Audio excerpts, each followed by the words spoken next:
Africa Tonight au sommaire de l'actualité. Ce mardi 6 octobre à Ouagadougou, capitale burkinabé, la place de la Révolution accueillait une cérémonie marquant la fin du désarmement de l'ex-régiment de sécurité présidentielle, l'organe auteur de la tentative du coup d'État du 16 septembre qui a failli faire basculer le pays dans une crise profonde. C'est officiel au Congo. Le référendum constitutionnel initié par le président Denis Sassou Nguesso aura lieu le 25 octobre. Si le projet de nouvelle constitution était adopté, l'actuel président congolais, âgé de 72 ans, pourrait se présenter à l'élection présidentielle prévue pour la mi-2016. Et puis focus en fin d'édition sur le styliste sénégalo-guinéen Sadio Bi qui a présenté à Paris pour la semaine de la mode sa collection intitulée Nature éthique. Au Burkina Faso, alors que les autorités de transition mettent tout en œuvre pour mener le pays aux élections, la cérémonie symbolique marquant la fin du désarmement de l'ex-régiment de sécurité présidentielle a eu lieu ce mardi 6 octobre à la place de la Révolution. Reportage de notre correspondant Wendiam Valentin Compaoré. Le désarmement du RSP, le régiment de sécurité présidentielle effectif au Burkina Faso. Auteur du coup d'État avorté du 17 septembre 2015, coup de force qui a secoué la transition burkinabé pendant une dizaine de jours, le régiment de sécurité présidentielle a été dissous le 25 septembre 2015 par les autorités de la transition.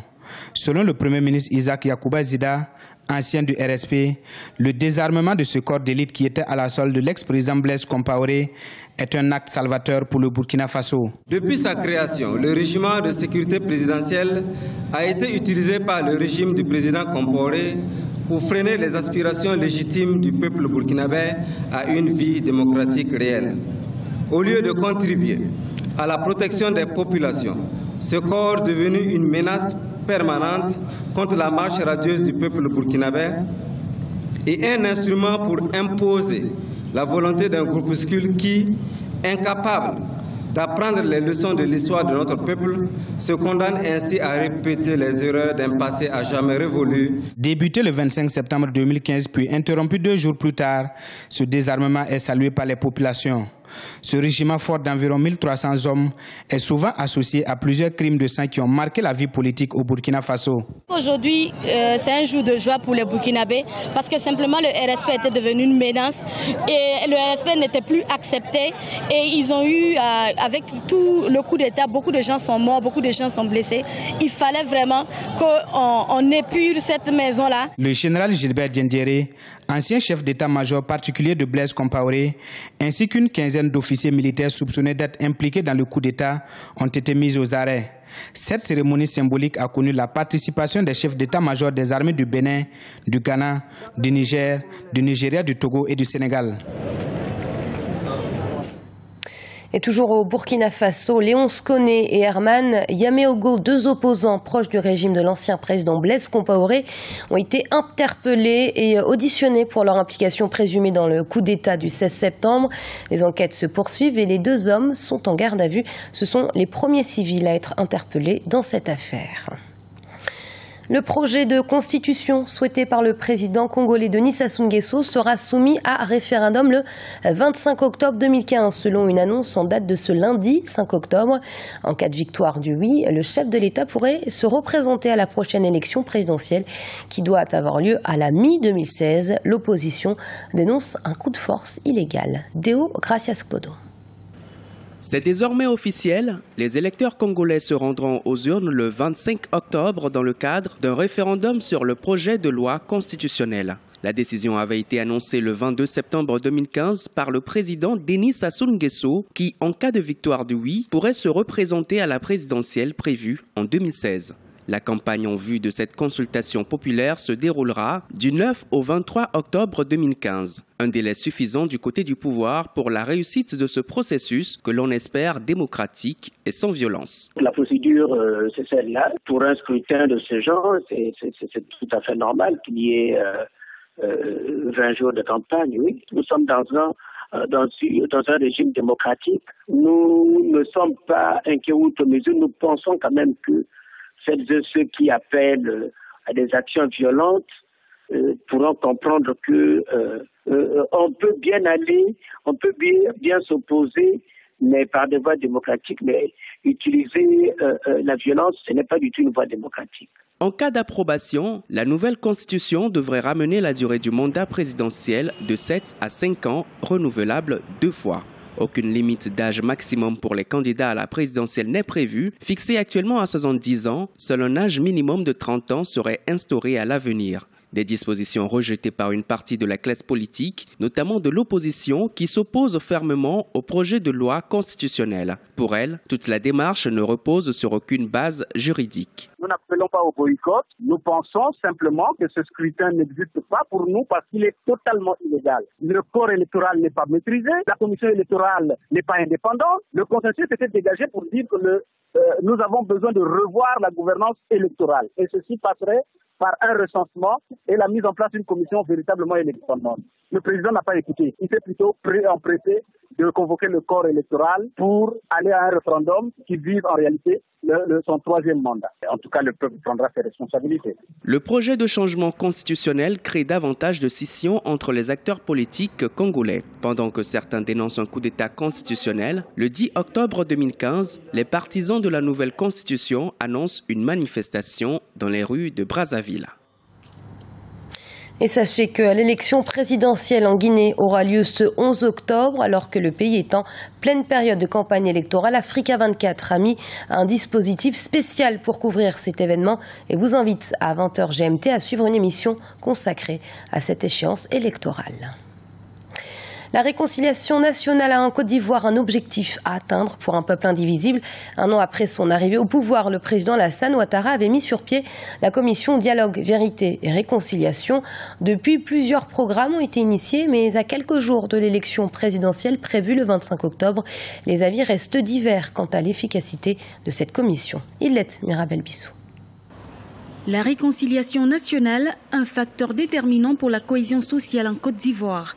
Depuis son accession au pouvoir en 2010, le président Alassane Ouattara multiplie les actions pour unir les Ivoiriens. Plusieurs commissions ont été mises en place, notamment la Commission nationale pour la réconciliation et l'indemnisation des victimes, CONARIV. Créée le 24 mars 2015, elle a pour objectif de parachever les travaux de la Commission Dialogue, Vérité, Réconciliation, CDVR, créée le 13 juillet 2011. Depuis son lancement en août 2015, la CONARIV travaille à la vérification et à la consolidation de nombreuses listes de victimes. La commission travaille aussi en étroite collaboration avec le Programme national de cohésion sociale, PNCS, chargé d'ordonner l'exécution de l'indemnisation des victimes. Le premier acte fort en Côte d'Ivoire aujourd'hui, c'est de réconcilier les Ivoiriens pour qu'il y ait moins de suspicion et qu'en fin de compte, Ivoiriens, non-Ivoiriens vivant en Côte d'Ivoire et toute cette population soit en cohésion.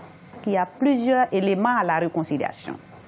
Nous avons le retour des exilés, nous avons la libération des prisonniers politiques et puis nous avons le vivre ensemble que les Ivoiriens qu'on doit sentir de façon concrète dans la vie de la population. Depuis le lancement du processus d'indemnisation le 4 août 2015, le Programme national de cohésion sociale a donné réparation à 1175 personnes sur 4500 concernées. Le gouvernement a mis sur pied un fonds global de 15 millions d'euros pour les familles. Le 1er octobre 2015, les victimes de la crise post-électorale de 2010-2011 ont pris d'assaut les rues pour réclamer leur indemnisation. Entre autres raisons évoquées par les manifestants, la question de la scolarisation des enfants et la sécurité sociale. Même si l'indemnisation, une grande première en Côte d'Ivoire, constitue un pas vers la réconciliation, Henriette Lagou, candidate à la présidentielle, estime que d'autres défis restent à relever. Nous avons mis comme priorité un village, une école. Il faut couvrir toute la Côte d'Ivoire. Nous avons 8000 villages. Il faut qu'il y ait des écoles partout, ce qui n'est pas le cas. Nous avons comme projet un village, un dispensaire, pour qu'on puisse soigner la population depuis le village, depuis le monde rural. Nous avons la couverture santé. Et donc, c'est des questions qui sont prioritaires en Afrique. Même si les chiffres montrent que le mandat du président Alassane Ouattara est un succès économique, certains observateurs estiment que beaucoup reste à faire pour une Côte d'Ivoire en paix et unie dans sa diversité sociale et culturelle. Le 25 octobre 2015, les Ivoiriens iront choisir le candidat qui dirigera le pays pour les 5 prochaines années. L'affaire concernant le président Omar el-Béchir, de nouveau au cœur de l'actualité sud-africaine, le gouvernement a demandé plus de temps pour répondre de la non-arrestation du président soudanais lors du sommet de l'Union africaine à Johannesburg. C'était les 13, 14 et 15 juin 2015. Le chef de l'État soudanais avait pu en effet quitter l'Afrique du Sud malgré un mandat d'arrêt de la Cour pénale internationale et une interdiction de la Haute Cour de Pretoria. Diaran Ndiaye. Le mandat d'arrêt émis contre le président soudanais Omar el-Béchir continue de faire débat. Pourquoi l'Afrique du Sud n'a pas arrêté le président soudanais alors qu'il se trouvait sur son territoire? La question polarise en tout cas le débat au sein de la justice pénale internationale. La CPI, Cour pénale internationale, avait donné au gouvernement sud-africain jusqu'à ce lundi 5 octobre à minuit pour répondre à cette question. Invoquant la complexité du droit international et national et souhaitant peaufiner ses arguments, le gouvernement sud-africain a préféré demander un délai supplémentaire afin d'expliquer pourquoi il n'a pas fait arrêter le président soudanais. En réalité, il y a une complexité sur le plan du droit international. L'Afrique du Sud a des accords qui le lient à la CPI, mais l'Afrique du Sud a aussi des accords qui le lient à l'Union africaine. Il s'agit des accords diplomatiques. Et donc, à partir de ce moment-là, la question, c'est de savoir effectivement, lorsqu'il y a conflit entre ces deux accords ou ces désengagements, lequel éventuellement devra avoir primauté. De toutes les façons, l'un des accords devra éventuellement être relégué au second plan. Lors de la visite en Afrique du Sud du président soudanais Omar el-Béchir en juin 2015, un tribunal de Pretoria lui avait interdit de quitter le territoire dans l'attente d'un jugement définitif. Le gouvernement sud-africain n'avait pas tenu compte de cet ordre et l'avait laissé reprendre son avion. Une décision qui, depuis, a provoqué de vives tensions entre le pouvoir exécutif et judiciaire du pays. L'affaire est aussi complexe parce que le gouvernement sud-africain a des problèmes avec les juridictions internes qui lui ont posé la question là-dessus et pour lequel éventuellement il y a un contentieux. Là encore une fois, on peut, pensant qu'il s'agit éventuellement, puisqu'il s'agit d'un pays africain, que c'est l'état de droit qui est en danger, mais je pense qu'il faut vraiment relativiser les choses. Je ne pense pas pour ma part que l'état de droit soit vraiment en danger en Afrique du Sud. Peut-on arrêter un chef d'État qui participe à un sommet de l'Union africaine et qui bénéficie d'une immunité? L'interrogation reste pour l'heure en suspens. L'Afrique du Sud va en attendant saisir le Conseil politique de la CPI pour clarifier les règles concernant l'immunité des chefs d'État qui ne sont pas membres de l'institution. Le sujet pourrait être abordé lors de la prochaine réunion de la Cour en novembre 2015 à La Haye. Semaine de la mode à Paris, capitale française, l'occasion de revenir sur un créateur qui, à cette occasion, a présenté sa collection intitulée Nature Éthique. Il s'agit du Sénégalo-Guinéen Sadio Bi. Reportage de nos envoyés spéciaux Hortense Assaga et Paul de Singwe. Sadio Bi capture la nature avec style. De la médina de ses débuts, à Paris, la capitale française où il est installé, Sadio Bi garde toujours la même énergie créative. En cette semaine de la mode parisienne, c'est la nature qui lui a inspiré une nouvelle collection très riche, appelée Nature Éthique, et présentée à la mairie du 10e arrondissement de la capitale française. Des matières agréables à porter, souples mais qui restent naturelles. C'est des matières comme le coton de Suisse, il y a eu du coton de bio, le wax, l'indigo, que la nature. La nature, elle est belle. Et je me suis dit, je vais faire comme si j'étais tout seul dans la nature. Et je me suis amusé.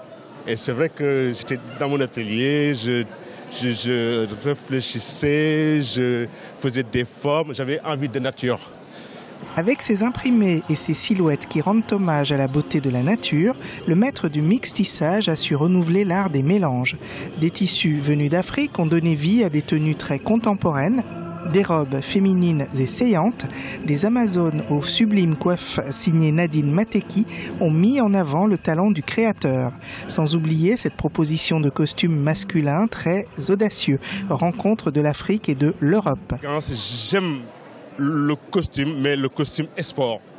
J'ai envie qu'on porte un costume, en tout cas un costume Sadio Bi, qu'on puisse se sentir élégant, qu'on puisse se sentir sportif nature. Chemin faisant, Sadio Bi, l'enfant de la Guinée et du Sénégal, trace sa route dans la mode. Le chemin est long, mais l'homme a déjà su imprimer son style, reconnaissable parmi de nombreux autres. Une signature désormais très appréciée par tous les branchés de la planète fashion. C'était une source d'inspiration. Wonderful, magnifique. Franchement, rien à se dire. Une collection digne de Sadio Bi.